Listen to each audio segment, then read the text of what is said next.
امام بخاری رحمۃ اللہ علیہ اس حدیث کو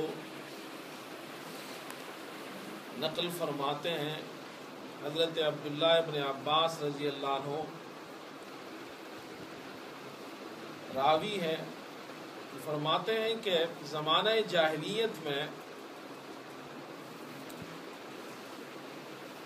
عکاظ، مجنہ اور ذوالمجاز یہ زمانہ جاہلیت کے بازار تھے۔ اس زمانے کی جو بڑی مارکیٹس تھی، جو بڑے بازار تھے، وہ یہ تین تھے: عکاظ اور مجنہ اور ذوالمجاز۔ لوگ اس میں اپنی تجارت کیا کرتے تھے۔ اس زمانے کی بڑی تجارتی منڈیاں تھیں، بڑا کاروبار ان مارکیٹس میں، ان بازاروں میں ہوتا تھا۔ اور زمانہ جاہلیت میں لوگ حج کے دنوں میں تجارت کرنے کو گناہ سمجھتے تھے، لہٰذا جب حج کے دن شروع ہو جاتے تو وہ ان دنوں میں بازاروں کو بند کر دیتے تھے، مارکیٹس بند ہو جاتی تھی، تجارت اور کاروبار ختم ہو جاتا تھا کہ حج کے دن ہے اور حج کے دن کاروبار کرنے کو وہ گناہ سمجھتے تھے۔ تو اس بارے میں اللہ تعالیٰ نے قرآن کریم کی یہ آیت کریمہ نازل فرمائی: لیس علیکم جناح ان تبتغوا فضلا من ربکم فی موسم الحج، کہ موسم حج میں اور حج کے زمانے میں اللہ کا فضل یعنی اللہ کا رزق تلاش کرنے میں کوئی گناہ نہیں ہے۔ اس سے یہ معلوم ہوا کہ حج کے ایام میں جو مشرکین مکہ بازار، تجارت اور رزق کی تلاش کو، کاروبار کو گناہ سمجھتے تھے، قرآن کریم نے اس کی نفی کی ہے اور یہ فرمایا ہے کہ حج کے دنوں میں رزق تلاش کرنا، دکان جانا، کاروبار کرنا یہ گناہ کی بات نہیں ہے۔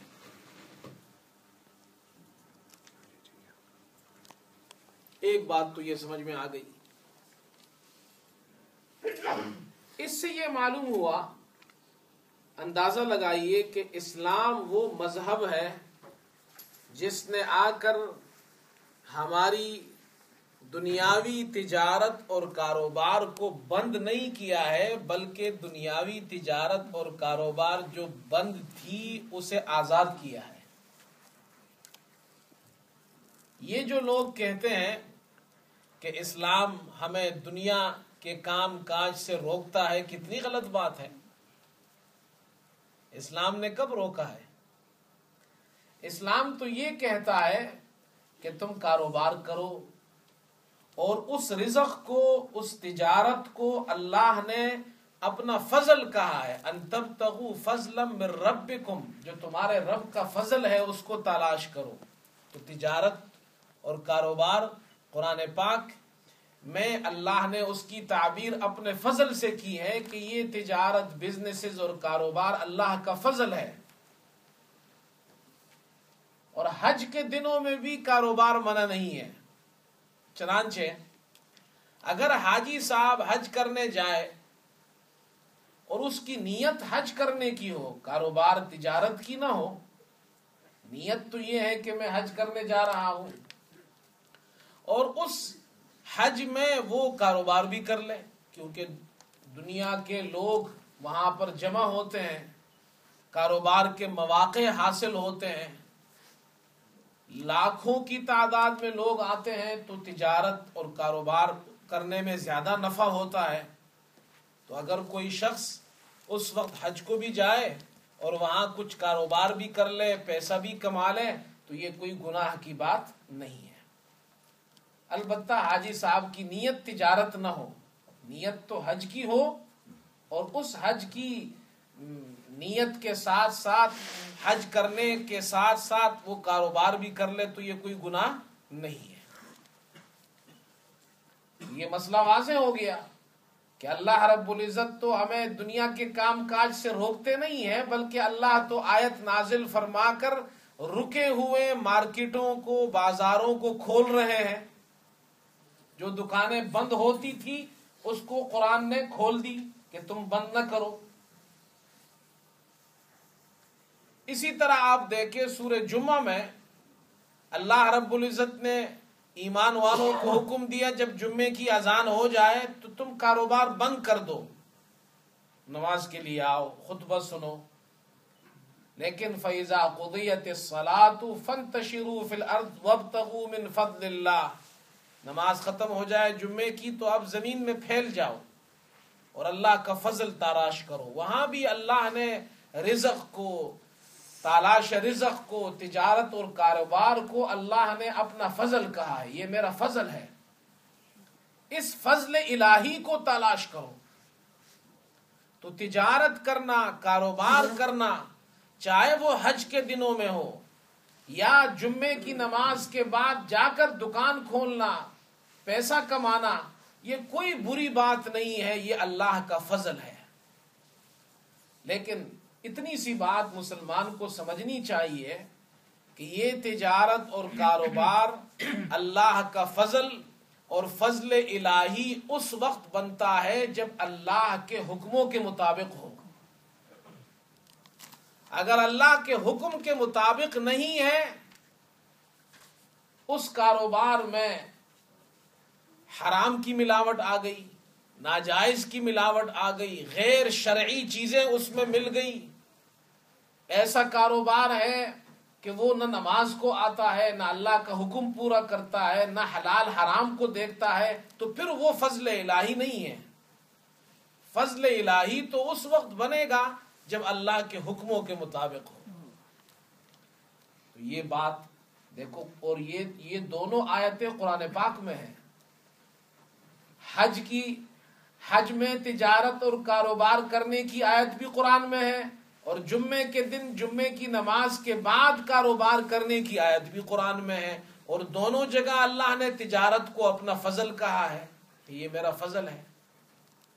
تو یہ بات جو عام طور پر سننے میں آتی ہے کہ لوگ یہ کہتے ہیں کہ جی اگر تم دیندار بن جاؤ گے، اچھے مسلمان بن جاؤ گے، نمازی بن جاؤ گے، تو پھر تم کاروبار اور بزنس اور تجارت نہیں کر سکتے ہو، یہ غلط بات ہے۔ زمانہ جاہلیت میں مشرکین حج کیا کرتے تھے، لیکن اسلام نے آ کر صحیح حج مسلمانوں کو سکھایا ہے۔ پہلی غلطی ان میں یہ تھی کہ وہ زمانہ جاہلیت میں حج کے دنوں میں کاروبار کرنے کو گناہ سمجھتے تھے۔ اللہ نے آ کر اس عمل کو غلط قرار دیا اور اجازت دی مسلمانوں کو کہ تم حج کے دنوں میں کاروبار کر سکتے ہو۔ ایک تبدیلی یہ ہوئی۔ دوسری تبدیلی یہ ہوئی کہ زمانہ جاہلیت میں مشرکین حج کرتے تھے مگر ان کا تلبیہ غلط تھا۔ وہ تلبیہ پڑھتے تھے لبیک اللہم لبیک لبیک لا شریک لک لبیک، یہاں تک تو ٹھیک تھا، اے اللہ میں حاضر ہوں، لبیک میں حاضر ہوں، اللہم لبیک، اے اللہ میں حاضر ہوں، لبیک لا شریک لک لبیک، میں حاضر ہوں تیرا کوئی شریک نہیں، یہاں تک تو بات ٹھیک ہے۔ لیکن آگے وہ شرک کرتے تھے اور یہ کہتے تھے الا شریکن هو لک تملکہ وما ملک، اگر آپ کا ایک شریک ہے، نعوذ باللہ، اور وہ شریک ایسا ہے کہ جو آپ کے ماتحت ہے۔ جو چھوٹے چھوٹے شریک تھے ان کو اللہ کے ساتھ پارٹنر مانتے تھے، شریک مانتے تھے، تو وہ کہتے تھے ہاں وہ ان کی اپنی کوئی قدرت نہیں ہے، آپ نے ان کو قدرت دی ہے، آپ نے ان کو طاقت دی ہے، تو یہ شرک کرتے تھے۔ اسلام نے آ کر اس تلبیے کو بدل ڈالا۔ مسلمانوں کے کسی عمل میں شرک نہیں ہو سکتا ہے۔ لبیک اللہم لبیک لبیک لا شریک لک لبیک، ان الحمد والنعمت لک والملک لا شریک لک. اب اللہ کے ساتھ کسی شریک کے ہونے کا تلبیہ پڑھنا اسلام میں جائز نہیں ہے، اور اگر ایسا عقیدہ کوئی رکھتا ہے، ایسا تلبیہ پڑھتا ہے تو وہ اسلام سے نکل جائے گا. یہ تبدیلی اسلام نے کی ہے. اسی طرح حج کے دنوں میں مشرکین حج کرتے تھے، بیت اللہ کا طواف بھی کرتے تھے، وہ عمرہ بھی کرتے تھے، لیکن ان کے یہاں یہ عقیدہ تھا کہ جب حج کے دن شروع ہو جائے تو پھر حج کے دنوں میں عمرہ کرنا ناجائز ہے، پھر صرف حج کا احرام باندھو. وہ ناجائز سمجھتے تھے حج کے دنوں میں عمرہ کرنے کو. چنانچہ رسول اللہ صلی اللہ علیہ وسلم نے ان کے اس عمل کو بھی باطل قرار دیا. احادیث میں آتا ہے، بخاری شریف میں روایت ہے، رسول اللہ صلی اللہ علیہ وسلم مدینہ منورہ سے چلے، صحابہ آپ کے ساتھ تھے. آپ نے آ کر حج سے پہلے طواف کیا بیت اللہ کا، اس کے بعد صفا مروہ کی سعی کی، یہ عمرہ کیا آپ نے. اس کے بعد آپ نے صحابہ سے فرمایا کہ تم میں سے جو لوگ ہدی یعنی قربانی کے جانور اپنے ساتھ نہیں لائے ہیں وہ سر کے بال منڈوا لے، حلق کروا لے، اور احرام کھول کر اپنے آپ کو احرام سے نکال دیں، اور یہ جو انہوں نے عمرہ کیا ہے اس عمرے کو الگ، اور اس کے بعد جب حج کے دن شروع ہو جائے تو پھر حج کا احرام باندھیں. اور پھر آپ نے فرمایا چونکہ میں اپنے ساتھ جانور لایا ہوں قربانی کے، تو اس لیے میں عمرے کے بعد اپنے آپ کو احرام سے نکال نہیں سکتا. یہ شریعت کا مسئلہ ہے کہ جو شخص اپنے ساتھ قربانی کا جانور لے جائے پھر وہ عمرہ کرے گا، اسی احرام میں حج کرے گا. تو رسول اللہ صلی اللہ علیہ وسلم اپنے ساتھ چونکہ جانور لے گئے تھے اس لیے آپ نے عمرہ کیا، لیکن احرام سے اپنے آپ کو نکالا نہیں. اور جنہوں نے عمرہ کیا تھا اور جانور نہیں لے گئے تھے ان سے فرمایا تم اپنے آپ کو عمرہ کرنے کے بعد اب احرام سے نکال دو، پھر حج کا احرام بعد میں باندھنا. یہ آپ نے زمانہ جاہلیت کے اس عمل کو باطل قرار دیا کہ حج کے دنوں میں عمرہ نہیں ہو سکتا. آپ نے فرمایا کہ عمرہ حج میں داخل ہے، دخلت العمرۃ فی الحج. یہ رسم بھی ٹوٹ گئی. اسی طرح زمانہ جاہلیت میں ایک بیہودہ طریقہ یہ تھا کہ وہ طواف کرتے تھے بیت اللہ کا اور ننگا ہو کر طواف کرتے تھے، اور وہ یہ کہتے تھے کہ چونکہ ان کپڑوں میں ہم نے گناہ کیے ہیں لہٰذا ان گنہگار کپڑوں کو نکال دو، اس کے بعد پھر جب ہم طواف کریں گے تو وہ گناہ بخش دیے جائیں گے. اللہ پاک نے اس سے منع فرمایا، فرمایا خذوا زینتکم عند کل مسجد. جب بھی تم نماز کے لیے جاؤ، عبادت کے لیے جاؤ تو اپنی زینت یعنی اپنا لباس پہن کر جاؤ، اپنے آپ کو چھپا کر جاؤ. منع فرمایا اس سے. اسی طرح زمانہ جاہلیت میں مشرکین حج کرتے تھے اور منا بھی جاتے تھے، لیکن منا کے بعد جو لوگ عرفات جاتے تھے تو مشرکین مکہ عرفات نہیں جاتے تھے، چونکہ عرفات کا جو میدان ہے یہ حرم سے باہر ہے، حرم میں نہیں ہے، حدود حرم سے باہر ہے. تو مشرکین مکہ عرفات نہیں جاتے تھے، منا جاتے ہیں حج میں، پھر عرفات جاتے ہیں اور پھر واپس مزدلفہ آتے ہیں، پھر دوسرے دن منا میں پہنچتے ہیں. تو وہ لوگ عرفات اور مزدلفہ یہ چکر نہیں لگاتے تھے، اور وہ کہتے تھے چونکہ ہم مکے کے ہیں، حرم کے رہنے والے ہیں، ہم بیت اللہ کے مجاور ہیں، تو ہم یہاں سے باہر نہیں جائیں گے، ہم یہی رہیں گے. وہ اس کو عیب سمجھتے تھے.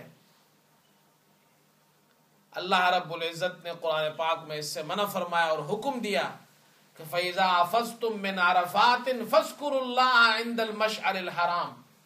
تم مینا بھی جاؤ، وہاں سے عرفات جاؤ، اور عرفات سے جب تم مزدلفہ آؤ تو پھر مزدلفہ میں اللہ کا ذکر کرو، اللہ کو یاد کرو. وَاذْكُرُوهُ كَمَا هَدَاكُمْ، جیسے اللہ نے تمہیں سمجھایا اس طرح اللہ کو یاد کرو. اس لیے کہ اس زمانے میں وہ لوگ مینا میں بیٹھ کر بجائے اللہ کو یاد کرنے کے اپنے باپ داداؤں کے قصے اور ان کا تذکرہ کرتے تھے کہ میرا باپ، میرا دادا اور میرے خاندان کے لوگ اتنے بہادر تھے. اللہ نے منع فرمایا ان قصوں کو چھوڑو اور عرفات جاؤ، مزدلفہ جاؤ اور وہاں مجھے یاد کرو. وَإِن كُنتُم مِّن قَبْلِهِ لَمِنَ الضَّالِّينَ، پہلے تم گمراہ تھے. یہ تبدیلیاں ہوئی ہے حج میں.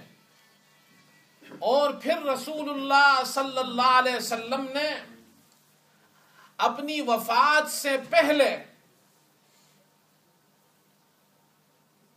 آپ نے حج فرمایا اور صحابہ اکرام نے آپ کے ساتھ حج کیا، اور آپ نے صحابہ کو اس حج کے موقع پر یہ ارشاد فرمایا کہ مجھ سے یہ حج سیکھو.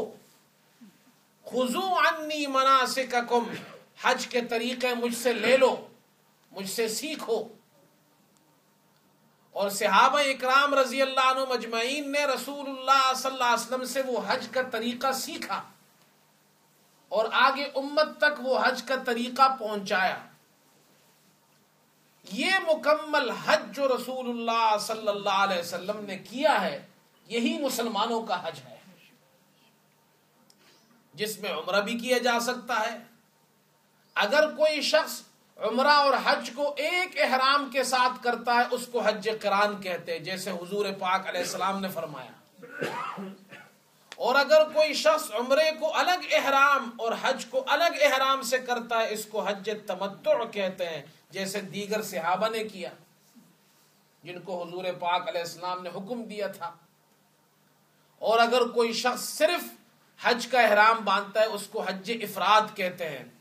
اور خاص طور پر مکہ کے رہنے والے، کہ جو مکے کے رہنے والے رہائشی لوگ ہیں، حرم شریف میں رہتے ہیں، مکے میں رہتے ہیں، ان لوگوں کو حکم یہ ہے کہ وہ حج کا احرام باندھیں، اس کے ساتھ پھر وہ عمرہ کو جمع نہیں کر سکتے ہیں. ان کے لیے حکم یہ ہے کہ وہ صرف حج کا احرام باندھیں گے. یہ 3 قسم کے حج ہیں. تو جو لوگ حج پر جا رہے ہیں وہ حج کے مسائل کو معلوم کر کے جائیں اور حج کو سیکھ کر جائے اور صحیح طریقے پر وہاں حج کرے تاکہ ان کا حج درست ہو. رسول اللہ صلی اللہ علیہ وسلم نے حج کی بڑی فضیلتیں بیان فرمائی ہیں، اور ایک حدیث میں فرمایا کہ حج مبرور، جو حج اللہ قبول فرما لے اس کا بدلہ سوائے جنت کے اور کچھ نہیں ہے. لہذا جو حضرات حج پر جا رہے ہیں وہ حج کو سیکھیں، حج کی کتابیں ہیں ان کو پڑھیں، دعائیں یاد کریں اور اس کی تیاری کریں تاکہ وہاں پر ان کو کوئی مسئلہ پیش نہ آئے. اللہ تعالی ہمیں عمل کی توفیق عطا فرمائے.